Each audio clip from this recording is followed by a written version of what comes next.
Now, you can't discount what Denver has built there as well, because you look at that starting lineup, and now they've got 4 guys across, shoulder to shoulder, that can defend. They've got balance in their offense.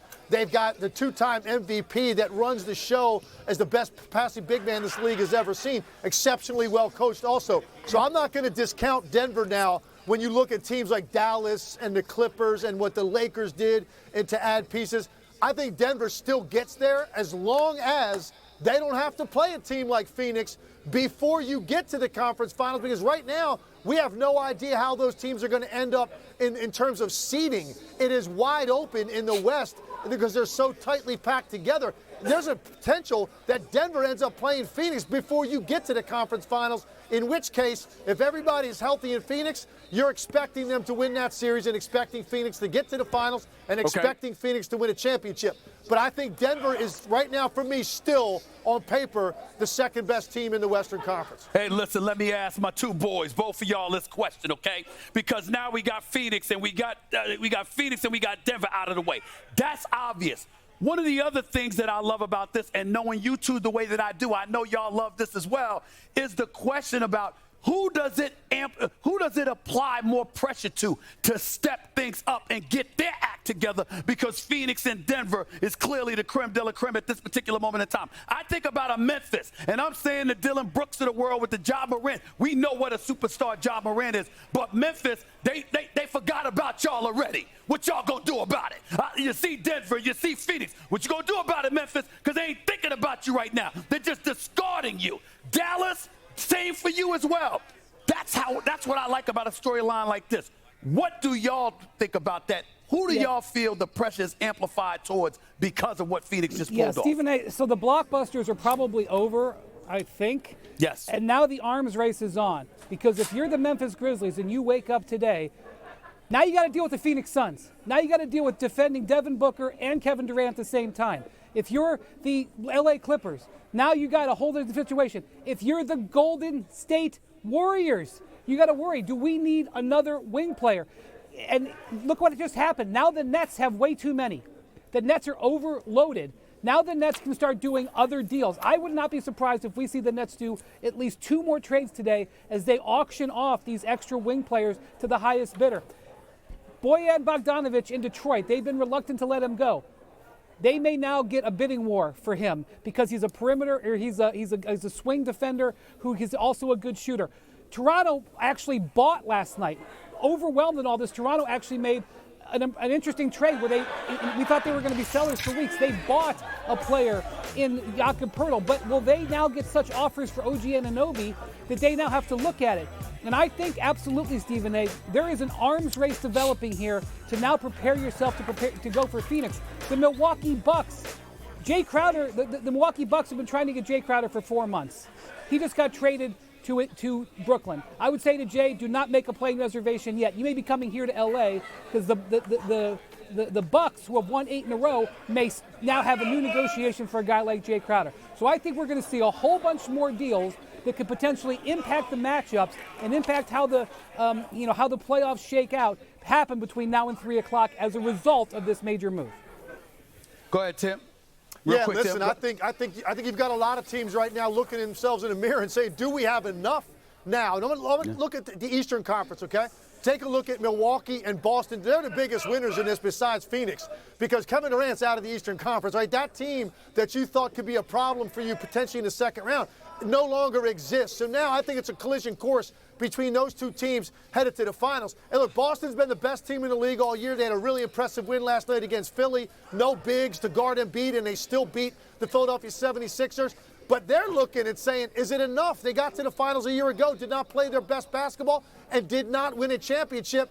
And now you look at a Western Conference playoff that is going to be the most loaded in terms of star talent I think that any conference has ever had in this league, Stephen A. It is going to be wild. If you're Denver, if you're Memphis, if you're the Sacramento Kings, who right now are a 3 seed, think about this. The first round matchups for those 3 teams could be Phoenix, Dallas, and the Clippers. That's who those 3 teams might get in the first round. All right, Perk, I want to start with you here. Does KD make the Suns title favorites? The crowd says says yes. Yeah, No peer pressure, though, Perk.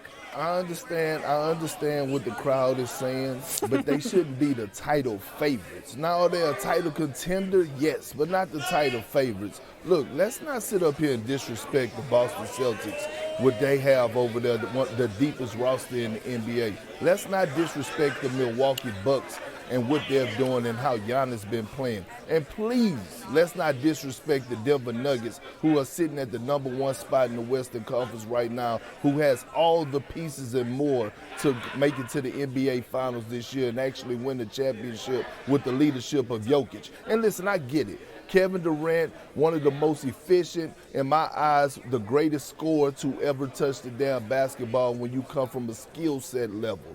And I get it. Devin Booker, one of the most efficient two guards to ever touch the damn basketball. Chris Paul is aging.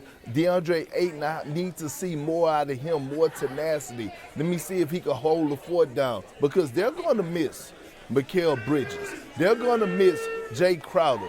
Those guys were huge for us on the defensive side, which you need in today's game when you're guarding those wings and guards around the perimeter.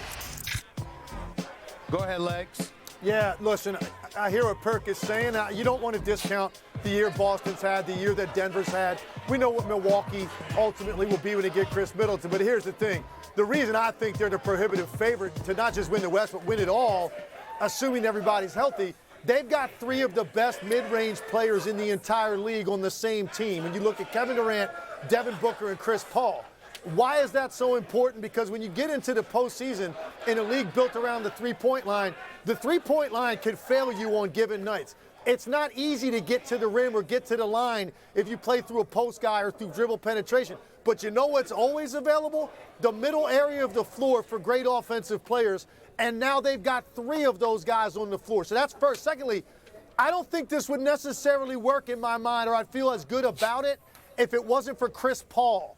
I think Chris Paul and what he represents as a guy to manage this situation on and off the floor, to me, that's the difference maker. Putting the ball on his hip, making sure that the ball goes where it's supposed to, when it's supposed to, particularly in late game situations, and making sure that everybody stays on the same page. Chris Paul is a solidifier at that position. And it's the first time, really, if you look at Kevin Durant and who he's played with, it's the first time he's going to have something like this next to him. So that's why. And then obviously you add DeAndre Ayton to the mix. They got the front line covered too. So you add all that up, and I think the Phoenix Suns right now deserve to be labeled as a team that you expect to win it all. Kendrick Perkins, here's where I'm going to split the baby down the middle. So because I'll agree with Legs from the standpoint that I believe that the Phoenix Suns should be the favorites in the West. Even though Denver is formidable and you're going to have to go through Denver to make something happen, and they are deep, and they do have Jokic and Jamal Murray, Michael Porter Jr., and those boys coming on strong, Tavius Caldwell-Pope shooting the ball, Aaron Gordon has really stepped up his game, et cetera, et cetera.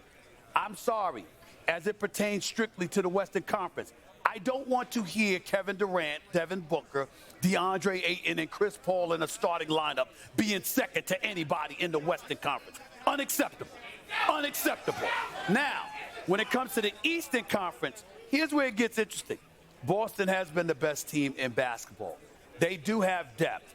They did add Brogdon. Robert Williams will be available in the playoffs. Tatum and Brown are stars that are reigning defending Eastern Conference champions. I would give Boston an edge there, KP. I'm with you on that.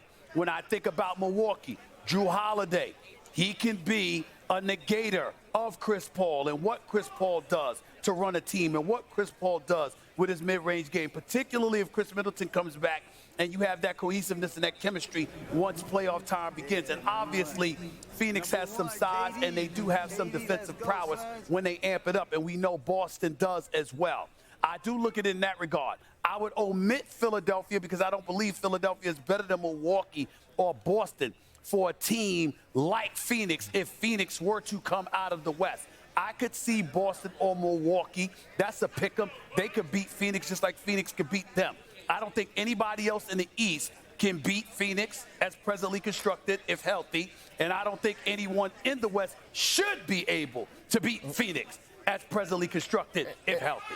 And that's fine, but the question is, should they be the favorite to win it all? And let's not act like we didn't see what Drew Holiday did to Devin Booker and Chris Paul 2 years ago in the NBA Finals when he put them both in the straitjacket, okay? So let's not disrespect on what he's capable of doing around the perimeter. And let me add this both to you guys. When you're talking about the Milwaukee Bucks, see, we look at Giannis Antetokounmpo, rightfully so, and his defensive prowess and the way that he just attacks the game on the defensive end. We know what he's bringing offensively, but the one guy that we fail to realize that we don't mention often is Brook Lopez. When it comes down to Brook Lopez, because Giannis overshadows what he brings on the defensive end for us anchoring that defense as well, we have to take that into consideration. Now, I'm not sitting up here saying that I don't think that the Phoenix Suns and with Kevin Durant, Devin Booker shouldn't be a title contender. We ask who's the title, should they be the favorite? Let me ask you, I still got a quick question. I get what you're saying, which is why I brought up Boston and Milwaukee, and I said I'll split the baby. I say the favorite out west, but I'm not going to say the favorite to win it all because I get where you're coming from. Let me ask you this, KP, real quick, and you, Legs. What does Kevin Durant do for Booker, Ayton, and CP3 on the offensive side of the ball? His presence, knowing you got to deal with that. Because that lock and key that you talked about, Drew Holiday, putting on Booker and CP3, that changes significantly when you got Kevin Durant to have to worry about now as their teammate. Yeah, listen, what he does is he's a magnet for defenders, Stephen A. So what he does, he creates shifts, and the balance shifts to his side of the floor whenever he's got the basketball. So now, even when you want to run somebody at him or if you want to take the ball out of his hands, because you know he's going to win any one-on-one matchup, he's going to get anywhere he wants on the floor. It's the greatest combination of length, handle, and shooting in one body this league's ever seen. Thanks for watching ESPN on YouTube. For live streaming, sports, and premium content, subscribe to ESPN+.